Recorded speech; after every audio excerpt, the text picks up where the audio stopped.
I'm sitting here with Tony Peake. Hi Tony, how you going? Hi, I'm good. So Tony, I love to meet passionate people, and I know that you're extremely passionate about art. Yeah. And cars.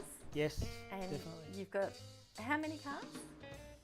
I've actually... I like that pause. Oh. No, I've actually culled a few, but I don't feel as bad as some people, because some people I talk to... That's not an answer. You're skirting all around right, the issue. I think I've got about 9 at the moment. 9. Yeah. And how many? What was it before the cull? About 13. Wow. That was painted by a friend of mine, Steve May. He's an excellent Aussie artist, and I basically gave him the car and said, "Do what you like." Oh, really? Yeah, Because I had my ideas of what I wanted on it. Yeah, yeah. And it I sort of it all passed works. Like it's such a culmination of different things, but it actually works incredibly well. Yeah. So now tell me about the gallery, Custom Lane. Custom Lane, yeah. Custom Lane's in Hawthorn, in Glenferrie Road. Yeah, yeah. I love lowbrow art, and I love all that sort of thing. Yeah, and I just didn't feel that there was enough going on in the lowbrow art scene. There isn't, and I don't think it's represented. You know, I go to car shows and you see people and they've got a stand, but they're not represented in the way that they should be. And the art's incredible. Buying and selling art is a really a difficult thing to achieve, isn't it? It's the old, you know, the beauty is in the eye of the beholder.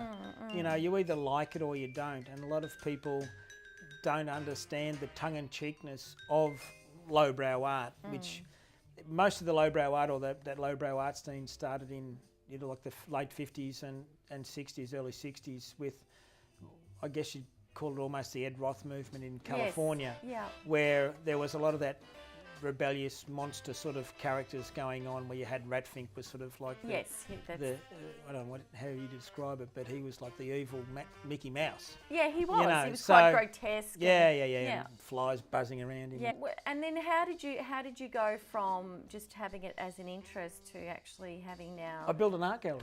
Yeah, that was it. I like your approach. That was just straight to the cut. Just go straight to it. Yeah. We just spent. How did you come across your stable of artists? Like, how did you build? Just contacting them basically, and just saying, look, I'm doing this. Because I think a lot of it lends itself to that pinstriping. Like a lot of the artists also, it's kind of there's a lot of enamel art, a lot of sign writing and pinstriping, and that's what I think that also comes out of that period of just people, you know, when they're building custom cars, they'd add lines onto it, I guess, and that sort of coach building style of line work started back in the 1910s, 20s, 30s and things like that. Yeah. Then you go through that war period and you've got like the bomber art that was painted on the front of planes and things like that, with the, you know, the cute girls and things like that on there. And that sort of just blended in from these guys coming back from war and trying to find something different. Culture, Yeah. No, it's really interesting, and I think what you've got in the way it's presented, I mean, you can see it in this house. Out of context, it's like a remarkable piece on its own. They're all standalone pieces. Oh yeah, aren't they? It doesn't have to be.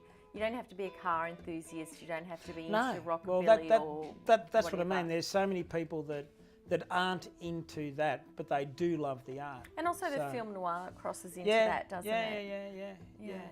Well, all your monsters, you know, everybody, you know, Frankenstein and Dracula and Dracula's Bride and Frankenstein's Bride and all that sort of stuff. Well, I have the natural, and I'm too scared to go grey just at the moment, but I actually have the white just through here, so I could do the great Frankenstein's Bride and let it all go curly. Yes. But I love all that. You've got an amazing Frankenstein just there. Oh, that's my little Frankenstein wall. They're all sort of versions of Frankenstein up there. And whose is that big black one there? That's Big Toe. It's like a tattooed sort of Maori version of Frankenstein. Right. And there's one there from Japan. The Mistake? Yeah. That's beautiful. Yeah. And below that you've got that's James McLeod. Yeah, he's like a Buddha type Frankenstein. And that's Lee Kilgore, Malicious. That's what his name is. And then the other sort of crazy-looking Frankenstein up there with his cigar. That's Justin Tingler. And below that reminds me of that Ratfink sort of. Yeah. Very much so. Yeah. And below that? And below that, that's a culmination of two artists, Mickey Hora, Scotty Macon. They're Queenslanders. Right. and they sort of did that sort of weird skull and Frankenstein together. And then the last one, Sean Dickinson. That's amazing. That's kind of Ren and Stimpy, isn't it? With Yeah. Sean's he's actually just bought a book out of all his artwork and things like that. Does a lot of comedy, like sort of comical style. Yep, that comic book style artwork, And you also sell books at the gallery. Oh yeah, we got loads. Some tiki, we do a whole range of books that go through tiki and architecture, and I basically put in the stuff that I like, and I hope that other people like. But it works so well. Yeah. It does. Well, And hopefully my taste is all right. well, it's obviously working because the gallery's been going for how long now? It's 9 years now. Wow. Yeah. That's cool. People want to come to the gallery, how do they find you? Just Google us. Yep. Yeah, so just Custom Lane with a K. With a K. Got to be with a K. The big K. Custom Lane is basically from Custom Culture, Yes. which is that sort of style of artwork as well. And and you've got a Facebook page as well? Yeah, I got Facebook and Instagram. You really play it down. It's like, all it's just there, but it's an amazing gallery. And we also sell one-shot paint. Anything else that just you kind of happen to do? No.